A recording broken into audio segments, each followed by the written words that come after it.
இயேசு கிறிஸ்துவின் நாமத்தில் உங்கள் யாவரின் அன்பின் வாழ்த்துக்கள். இந்த தின தியானத்தின் மூலமாய் இந்த நாளிலே உங்களை சந்திப்பதிலே நான் மிகுந்த மகிழ்ச்சி. ஆண்டவர் இந்த தின தியானத்தினுடைய தலைப்பு ஆண்டவர் கொடுக்கப்பட்டிருக்கிற இந்த மார்னிங் மன்னாவுக்கு தலைப்பு சவாலை சந்திக்க நமக்கு விசுவாசம் தேவை. எடுத்து வாசிப்போம்.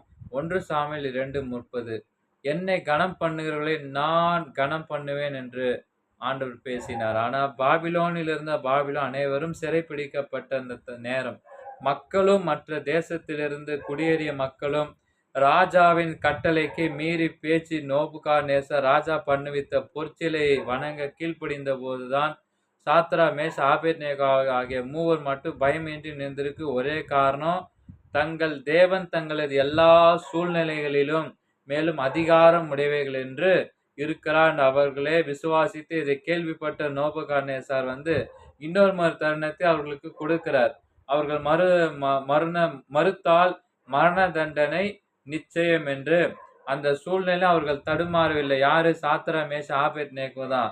தங்கள் முடிவை மாற்றிக்கொள்ளவும் இல்லை, தேவன் தங்களை தப்புவிக்கவுமே இல்லை.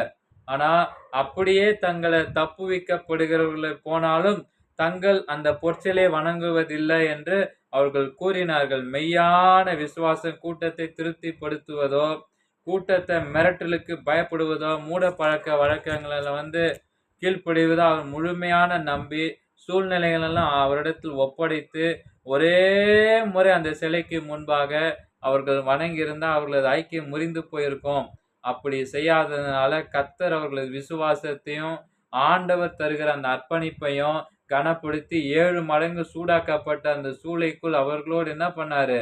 நின்று அற்புதமாக ஆண்டவர் சாத்ரா மேஷ் ஆபேத்நேகோ பாதுகாத்து நம்முடைய நாமத்தை மகிமைப்படுத்தினார். என அன்பானவர்களே, கடைசி காலத்தில் வாழ்ந்து கொண்டிருக்கிற நீங்களும் நானும் நம்மை போன்ற தேவப்பிள்ளை அதிகமாக நம்முடைய எதிர்ப்புகளை சந்திக்க நேரிடுகிறது.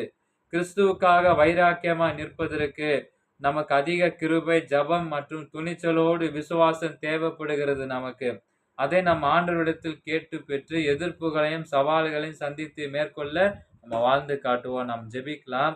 தேவனே, உமக்காக நான் வைராக்கியத்தோடு நிற்க நான் அதிக விலையே கொடுக்க வேண்டி வந்தாலும் எனது விசுவாசத்தை நான் விட்டு கொடுக்காமல் உறுதியாய் கடைசி வரை நின்று உம்மை கனப்படுத்த உமக்கு உண்மையாய் ஜீவிக்க எனக்கு உமது கிருபையை தாரும். ஆமேன். Have a blessed day.